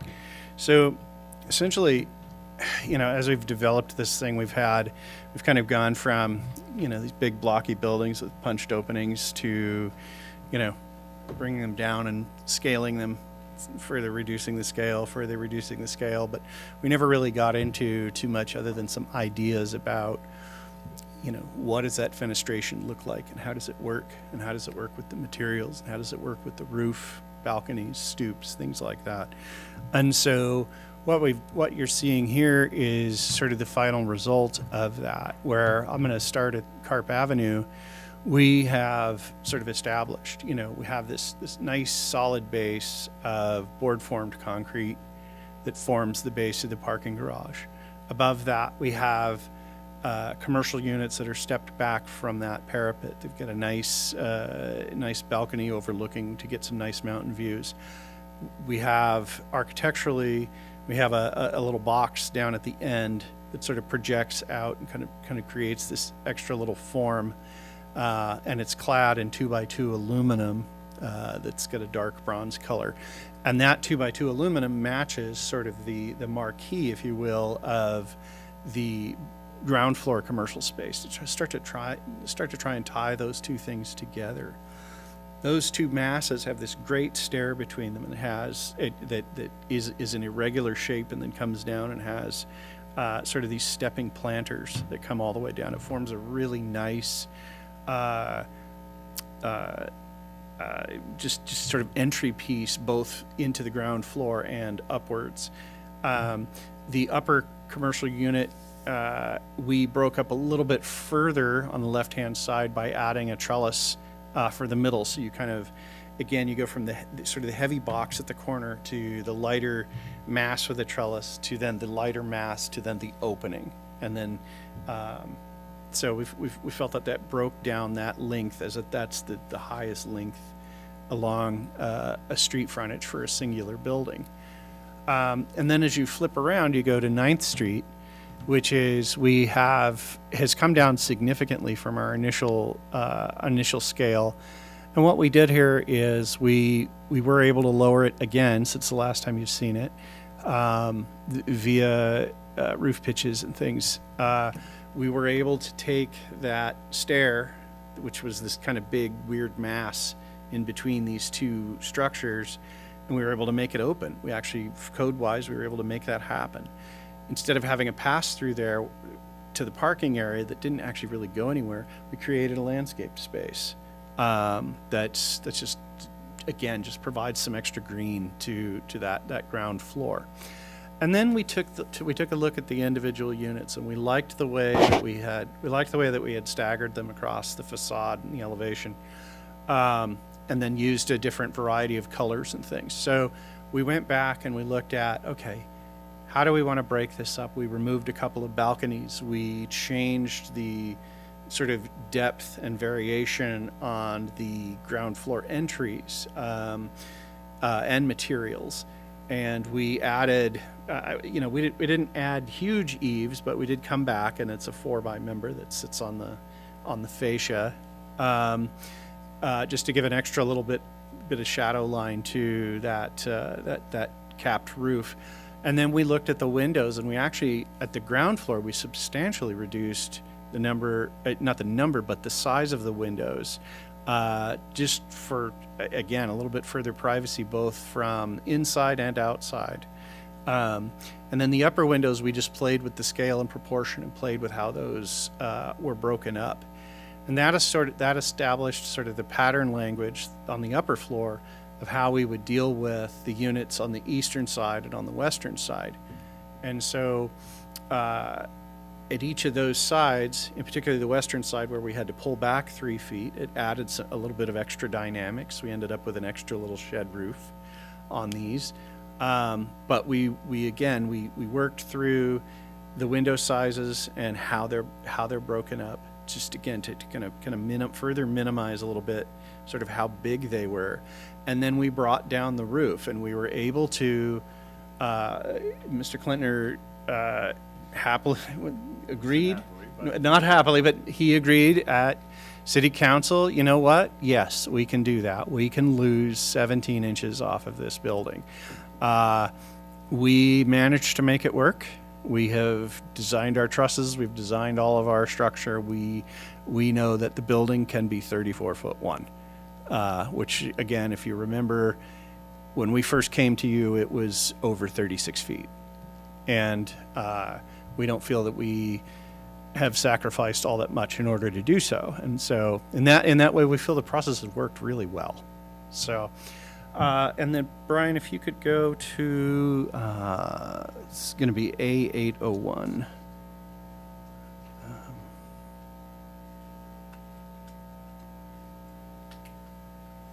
Well, they're looking at all the details as I'm. Yeah, there's a lot of details here, and we can go through any of these. We've got a bunch of various design details. So this is our materials palette. The idea hasn't really changed all that much. I mean, Board Member Little, you have advocated from the very beginning, beachy, beachy, beachy, and you still are. And we feel that we've come up with a color palette that reflects what you see around town, and reflects the environment that Carpinteria is, and is pretty true to the local town. We kept the lighting to a minimum on the buildings. There's obviously low voltage landscape lighting, but it's all the same fixture. It's a small little rectangular fixture. If you zoom into it, it shows it up as an up-down fixture, but you'll see we've called it out. It's downcast only, and I don't remember what the wattage was. I think it was 18, something like that. I believe so. I believe that's Um, correct. 17, 17. I think. Yeah. Yeah, for LEDs. It what's was that? Equaled like 100 watt, whatever the Kelvin. That's up to you to define. I mean wattage. Yeah, I think it's in the details of the plans. Yeah, I don't remember specifically what the number is. We can look. Oh, okay. So. Okay. It would be, it's on A801. I honestly don't have it off the top of my head. So we've established our materials palette. We have board formed concrete. We have hardy plank vertical siding. We have painted corrugated metal siding. We do have the 2x2 sort of rain screen aluminum scrim. And then we have standing seam roofs. And that are, I believe they're dark gray. I don't remember what the color is exactly. It's on there. And then we've got small, very subtle awnings that are, over each of the unit entries, as well as where we have balconies on the back sides. And we've kept the detailing relatively simple. Board Member Johnson, I have the answer for you if you'd like it. Thank you very much. So I think we specified, the plans are specified as 475 lumens with my handy dandy conversion chart that you hooked me up with. That's what, probably 35 incandescent equivalent. And so on the LED wattage scale, that's what, about 7? All right. Sorry. This thing's come in handy more than a few times. So 475 is what they're spec'd out as. My apologies for misspeaking. So, and beyond that, I mean, we're more than willing to talk about any of the details or any of the materials or anything else. I don't know if Katie, you had additional, we kind of talked through a lot of it. But we're happy to answer any questions you guys have. No, I don't have any questions. All right. Let's turn it over to public comment. Ms. Vice Chair, I just want to make sure that you all received. Patrick. We had Patrick Connor had comments with an addendum to those, and then we had 4. One was a duplicate electronic comments that were received, which I emailed. Yes, I earlier. saw those. Okay, got a chance to see that. And then we have 3 in-person speaker slips, which I'll give to you, and then thank you. And then, Caleb, do we have anybody on Zoom? No one on Zoom. No one on Zoom. So at your discretion, Vice Chair, you can take your, typically honor the public that's in person and take their comments while they're here, and then we can go Okay. back to Zoom and see if anybody raises their hand. All right. First, we have Kathy Henry. If you could come on up.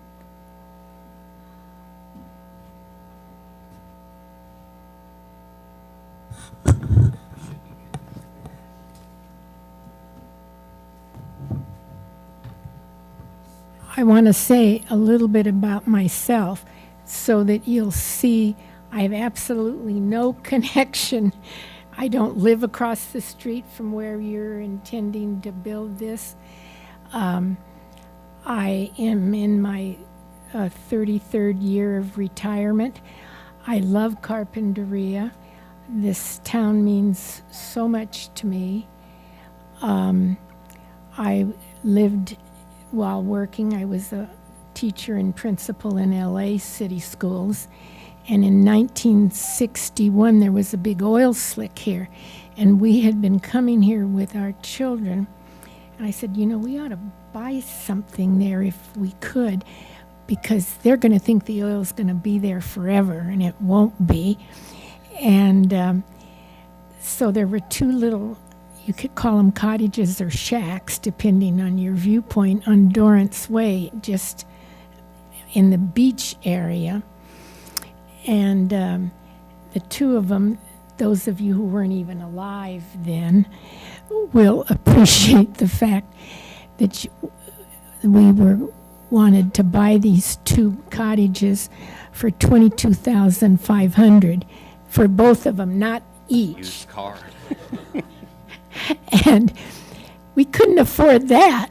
So we had to get another teacher to go in, and we each put $1,500 down and became landowners of Carpinteria. And we loved it. We just loved it. I have a granddaughter that grew up in Bakersfield and works in Washington. She just got married here last weekend up at Seaview Ranch up on the mountain behind the high school. And, dinner at Zucker's and out at the Padaro Cafe and doing all of the things that we do here and love it. And so that is my concern in terms of, and in the 33 years since I've been retired, I've been active here, and I've been a driver for help. And I'm still doing flowers on Saturday for sick and dying people. And then I've been on the Women's Club and a million other little things. So it's not that I'm unaware of what the city is like. And I live on the wrong side of the freeway, I guess, on the mountain side. But I have 3 condos on the beach side. So I'm aware of property here, and I'm just staggered that on this, not even an acre, what is it, 7/8 or something, like 8.87 of an acre on using a 3rd story, even though it's gone down a little, you're cramming somewhere between 75 to 100 people in this spot in our little town of Carpinteria. That's happening, cramming people in, and then we have the opposite hand of wealthy people buying this is a second home.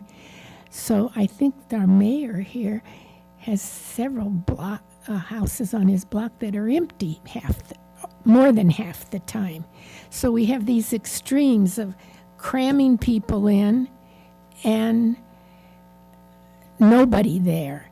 And that's what's happening to our Carpinteria, which I know if you're here, you love this town. And that's what I'm thinking about this project. And I know I'm too late. I don't know where I was that I didn't do something. Blab, I guess. But this now is going to set a precedent for more cramming in of people around town. So I would like you to consider it. And the second thing, I hadn't been on the last block of 9th Street. That is a mess. And I think it's a diagonal parking where, well, first of all, there's no spots marking where you park, but they're not parking parallel, I guess. It's that kind of parking. And then when it's like this, just the front of the car or the back of the car is against the wall. I guess that's what they're doing there. And everything around it, those people that are going to rent the section facing 9th Street, it's a mess. And I don't know how much you're going to be able to change it for what it is. So think about that. And don't screw up our wonderful town. Thank you so much. Thank you. Next speaker slip is, Catherine Salant? Stewart? Commissioner. Hi there. I am a planning commissioner, but I'm speaking to you in my capacity as a private citizen. And I actually would like to ask you a question because it was very hard to follow in these. I mean, I'm here and the picture's up there. So on the privacy issue on the second and third level, on the north side, where the big planters are, it's very clear that you've addressed that. On the other side, it is not clear, and you've referred to a bedroom like niche or pulling the face of the window back. I don't know what you're doing. And these planters that you've put on that side, you said they're 30 inches wide. Does it run the entire length of the window, or? And what did you mean by the recessed window? So can I? Is there a sheet you'd like me to go to? I mean, it's up to the chair. We have a question. It's the chair's discretion if we want the applicant to answer. Would you be able to facilitate showing what? Yeah, sheet whatever it's on? page you want me to go to. The landscape plan, please. I think it's L 6.2 is the third floor. Is that the second floor actually is the second one we floor, want. so L And, 6.1. and what sort of on these planters, the vegetation that you're putting in there? There's some Acacia cognata cousin its. There's some Philodendron Xanadu, I believe I saw. Philodendron Xanadu winterborn. And is the window recessed like, I don't know, 9 inches, 12 inches? I mean, what? So we thickened out the wall, and we recessed it in. It's about 7 inches or so, but then the planter runs the entire width of the window. So and it's about pushed in. 37 inches between the windowsill and the planter. Is that right? No, it's 30 inches. 30 inches, including the 7 inches. So the planter itself is less than 30 inches. The planter itself is 30 inches, but it goes within the recess of the window itself. So the window's pushed back from the wall plane Oh, by okay. 7 inches, but the planter just moves with it. Got it. Okay, Yeah. so it's 21. Let's see, what would that make it? About 23 inches, about 2 feet. Sticking out from the wall? Right, Yes. right? Is that right? But the full planter depth is 30 inches. Excuse me. And the plants there are going to go halfway up the window or so, or? I'd have to let Katie speak. Yes. I mean, the plants are varying, but that was the intention, is a 30-inch height as well, and then 2 to 3 feet of plant material. Okay. All right. Well, I must say it's a pleasure to find that the concerns of the planning committee and this planning commissioner in particular were addressed. Thank you. Next speaker is Beth Anderson. Hi, Hello. I'm a resident of Arbor Trailer Park, that place that's a mess across 9th Street, which is another story because we've tried to put in plans to improve our side of the street, and they've been boggled down with the city for a long time. But I just want to say I really appreciate the process the city has done with this planning, and also appreciate the builder for collaborating in that process. And we'll share when I go back. A lot of our, well, some of our board members and our manager had a board meeting tonight, so they didn't attend. But we'll share some of the updated things about the decrease in height and the setback on 9th Street and the opening between the massive building and the setback of the gate and everything. Really appreciate the work you've done. And then, of course, as the small guys on the block, we're still, you know, the impact of the size and mass and scale is still going to impact us. But we do see that the work that's been done. We appreciate that. Thank you. Thank you very much. I think at this point. Let's just check, Oh, if you don't mind, sorry, real quick, yes. see if any other Zoom comments came on. We have no Zoom comments. No Zoom. Thank you. Thank you. Thank you. So we'll bring it back to the board at this point. I did have, throughout this process, I did have one kind of question that I should have probably asked earlier, but just, and it's sort of a question slash comment. In working with Bill Spiewak, the arborist, you've got your tree fencing called out here, but I didn't see any reference to actually what kind of fencing that would be, whether you're thinking just the orange. Yeah, usually he says it in his arborist report. So He just says adequate fencing. He doesn't really get into the details. So I think what I'd like to do Yeah, is we just a can matter of going forward, just because confirm that. as quickly as we do want to construct this, it is going to take some time, and I just know that those fences don't, the pickets with the orange plastic don't hold up very long, and I think we want to get something maybe in place that's a little bit longer term, so these really do get protected. But yeah, do you have a preference? we'll chat Okay. in a bit. But And then what we can do, Vice Chair, is whatever your recommendations you come up with, then we can just make sure they get followed through at on the final version of the, I mean, hopefully you don't have too many iterations of your building plans, but we've already got the building plan submitted. So when those come back out of plan check, then whatever is agreed upon, that your recommendation, then we'll make sure those get put on the final building set. okay, so going forward with comments, Board Member Little, do you want to go first? Well, from the very beginning, I was concerned about the size and the span and the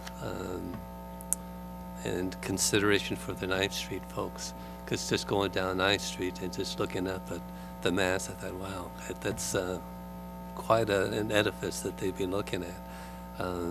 But I think you guys have done a really good job of reducing the size, and I was quite amazed at the amount of concessions that you have agreed to, as far as lowering the size and a lot of the other things. So I'm still holding out for a little more beachy look, especially on Carp Avenue. But I just dog-eared some pages here just for some random comments. The round stones for the seating, it's a cutesy idea, but when I sit on a stone and I try to put my coffee on that, it's going to slide right off. So if you could maybe flatten the surface of the top of the stone so that when people sit there and they have a cup of coffee, that it will stay there, opposed to sliding off. Yeah, I know.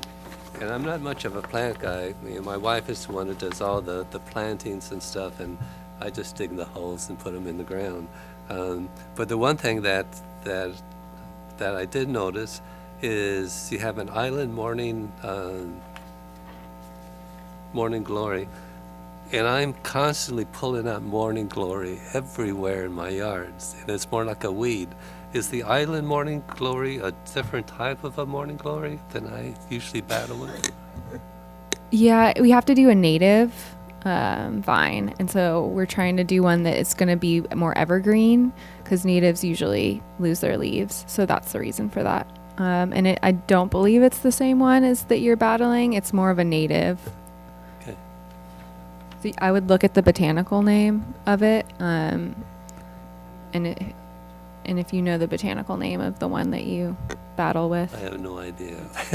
Google I just curse it Google all the is time. really good. Google is really good. You can take a picture and Yeah, it'll I just tell you. recently found that. That's pretty cool. Yeah, they're taking my job. Oh,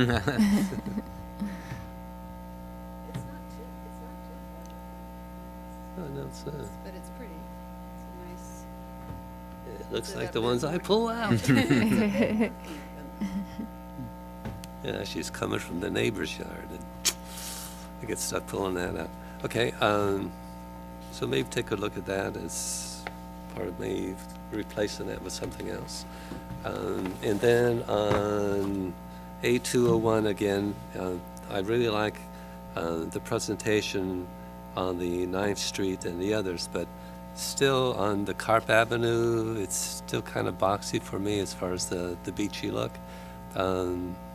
Maybe even if we, instead of going vertical, going horizontal, it might add a little different dimension to it. But I do like the use of the thermery. Thermery? Yeah, I'm not familiar with that. Is that something like the epi So wood? if you go over to our Linden project, And you Yeah. look at that wood roof and the wood panels and all that stuff like that, that's thermery. Oh, okay, yeah. great. I know it's Saturday you're having a open house there or something? Is it Saturday? News to me, I don't know. Or maybe not. Maybe I read it wrong. I wasn't invited, so.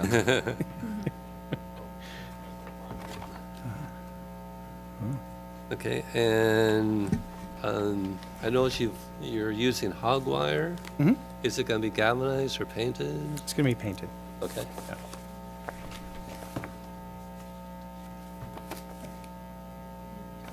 Yeah, already addressed that. Okay, and on the A901, I'm surprised we didn't have something like this previously, because it really kind of brought out the concept with me with the long walkways to the front doors, and I think that's a great idea, and because it just provides more open space opposed to just having a mass of concrete there for all the floors. It just would be really, really dark down there. So that's it. I'm still holding out for a little beachy more look on Carp Avenue there. All right, thank you. Board Member Johnson? Just very few comments. You guys have done a great job of bringing this along with the recommendations of the community, and you addressed yourselves to those, and we really appreciate that. I just have one self-imposed ethic as far as the cable rail on the balconies. I really don't like looking up and seeing people's stuff on their balcony and seeing who inside their houses from the street level. It's nice to have a little pony wall out in front and then an open rail on top of that, but that's just my own preference, and I understand what you're doing as far as keeping the cable rail wide open so there's less impact. But if you had a little pony wall, it'd give you a little bit of mass articulation and shadow line, that kind of thing. But that's only a suggestion, it's not a requirement. So thanks for doing a good job. I think your open space between the buildings on the main corridor in the middle it turned out really well. Thank you. Thank you. So my comments, let's get Bill to define what type of fencing he really wants Got to that see one, there. yeah. I think that would be important. I really appreciate all the accommodations the applicant has made. Even the parking somehow looks better. I don't know if I've just become jaded, but from the one over here, this. You got one more space.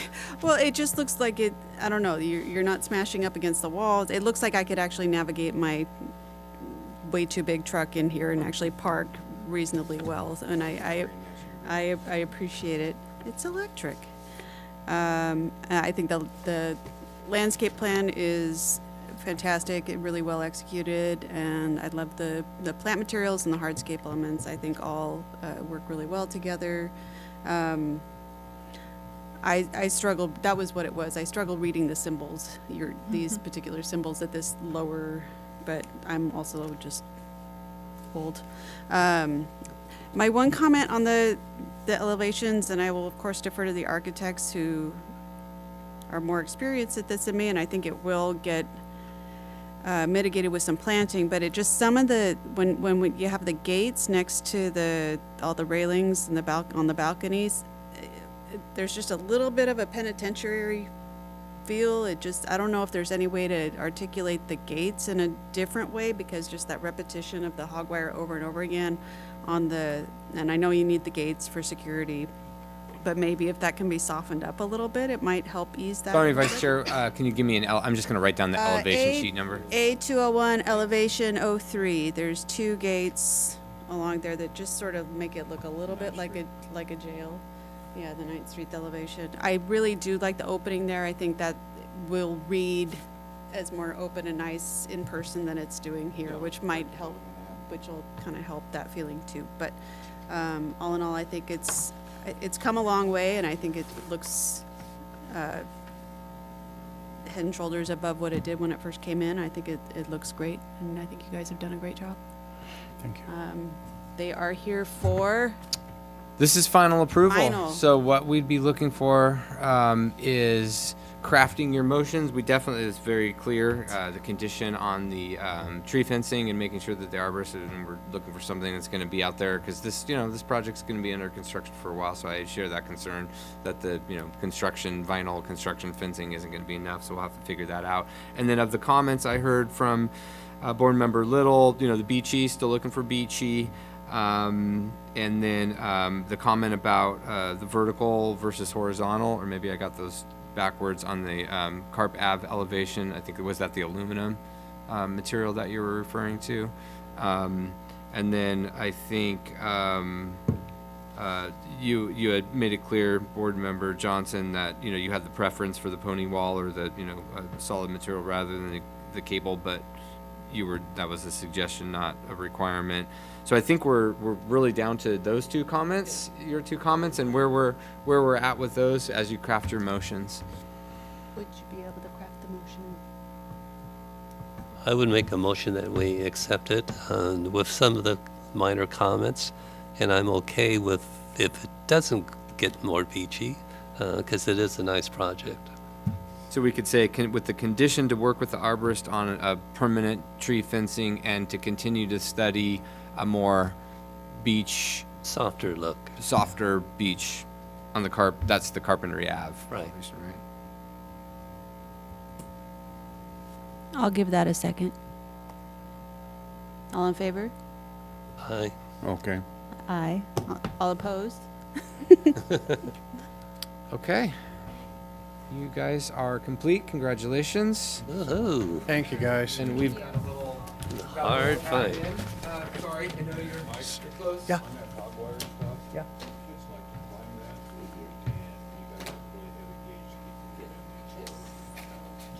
Yeah. One of these nice places is adjustable. We've used it a couple times, but yeah, You can no, tighten it up as it goes through because it does get loose. Yeah. We do it. Okay, Thank so you again. we're gonna Thanks, guys. Moving on here.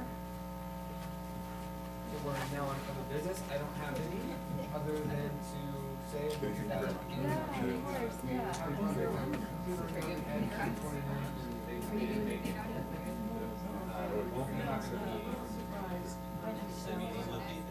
that would be the next meeting, 2 weeks from today. Not be having that would be, oh gosh, that is, I have it with me. I can't do math, or I can't add 12. Yeah. So we do have tentatively marked a couple items. We'll see how we go as we get a little closer. Okay, I'm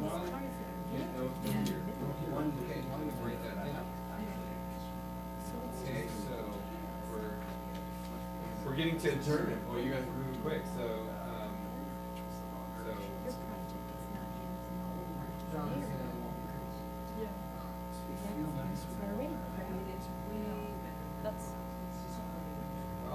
Okay, I didn't have any other business. Do we have any comments on the draft minutes from the 11th? I move that we approve the minutes as presented. Yes, they're fine with me. Okay. Matters referred by planning commission and our council. We have none. We took those matters by staff items earlier. Thank you for doing that. And with that, oh my, we almost made it. We almost made it. We were 5:31 and now it's 7:34, but we were close. Would you like to formally adjourn us? We are adjourned. Sorry, you missed all of that good information. 7:34 it is.